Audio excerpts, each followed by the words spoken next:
One of the eternal board gaming questions.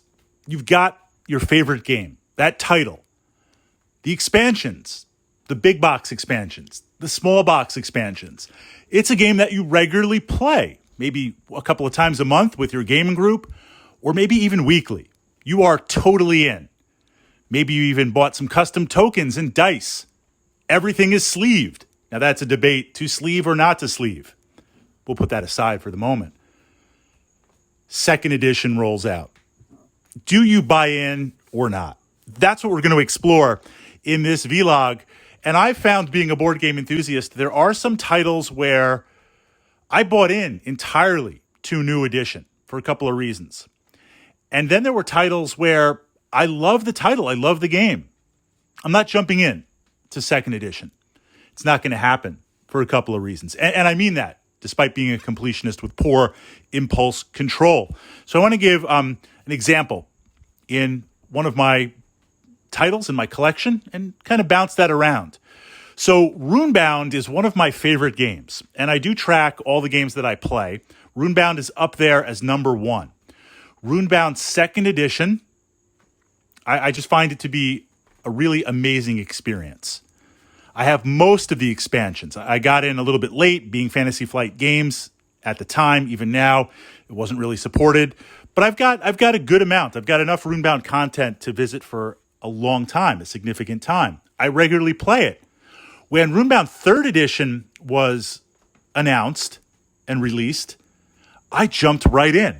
And I was fortunate enough to acquire all of the expansions for Runebound 3rd before Fantasy Flight predictably dumped that.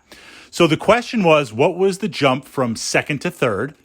And then with Descent 1st edition to 2nd edition to now Descent Next edition, why didn't I necessarily jump in? Exploring that perspective and seeing how that plays.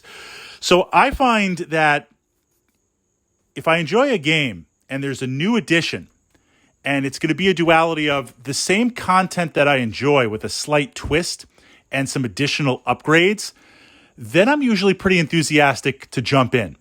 Descent 3rd edition, without jumping into the comparison, it's a quest-based game. You've got characters, a familiar setting, but the combat is not dice-based. It's token-based. You flip kind of these runes and you activate and do stuff. The dice were replaced by tokens.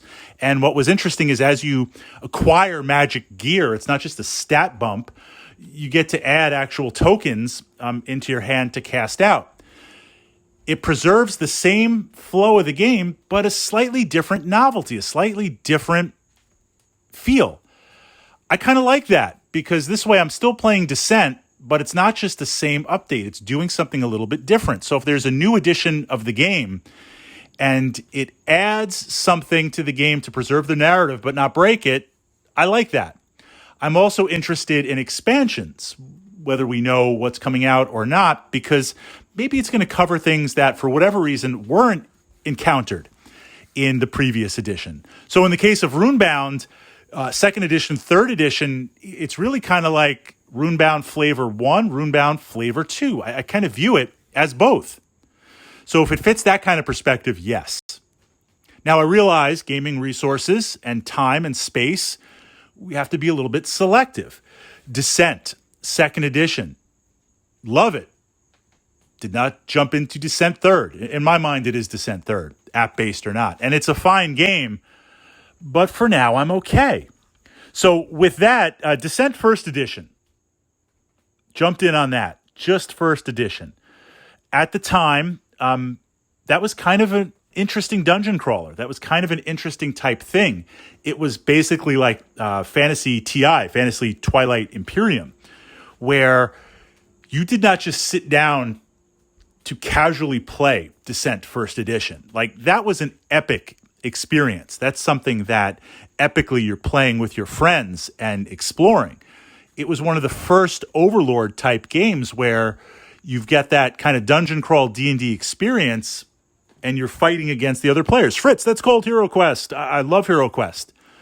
All in on the reprint, absolutely. But Descent 1st edition kind of gave you additional ways to spawn and tactics and utilize it. It was a really kind of neat game. But at the time, my gaming group was such, we played Descent a few times. It was like TI. A couple of times a year it comes out, Twilight Imperium, we have a lot of fun. But the things have to align for that to happen. As such, I never got involved in the expansions. I regret it a little bit. I regret it at the time.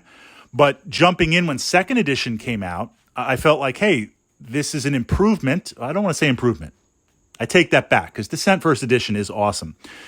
It was a refinement or another way to experience Descent in the same play style, jumping in and now purchasing those expansions. Big box, small box. I don't have all the lieutenants. It wasn't that crazy, although I tried. But, Descent Second Edition was, if you were a part of it, was a massive, massive journey. And I really enjoyed that journey. I still do. But I have so much Descent Second content, and even just playing core Descent First, I'm okay. So there wasn't enough to jump into Descent Third, especially since it really wasn't a continuation. It's borrowing and building off the IP and the Terranoth storyline, even though Fantasy Flight's kind of dumping that, but it's a different type game. So I was really approaching it from the game mechanics type, and I've had a chance to play it through a friend. I think it is solid. I like it. The artwork is not really my direction, but that has nothing to do with mechanics, with how you approach it and how you play it. I think it's interesting for what it does, and it's an interesting way to take. I think it's one of the better app board games that are out there, app-supported, app-driven, but it wasn't enough of a justification, even though we're going to get a couple of those new Descents, to jump from second to third. Even though it's not third, I'm calling it third. That's kind of the criteria.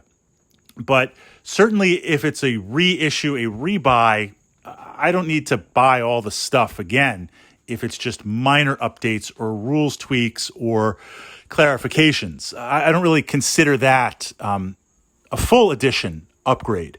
But turning it over to you, my fellow board gamers, this idea, when do you jump from one edition to another? And certainly in doing so, it's not like you can't play the old edition or I get rid of any of the previous edition games. They still have a place, but I view them more, for me, as a continuation of that gaming experience. And that's what I'm interested in, as opposed to a true break, brand new system that just happens to have the reskin or happens to have the name of it.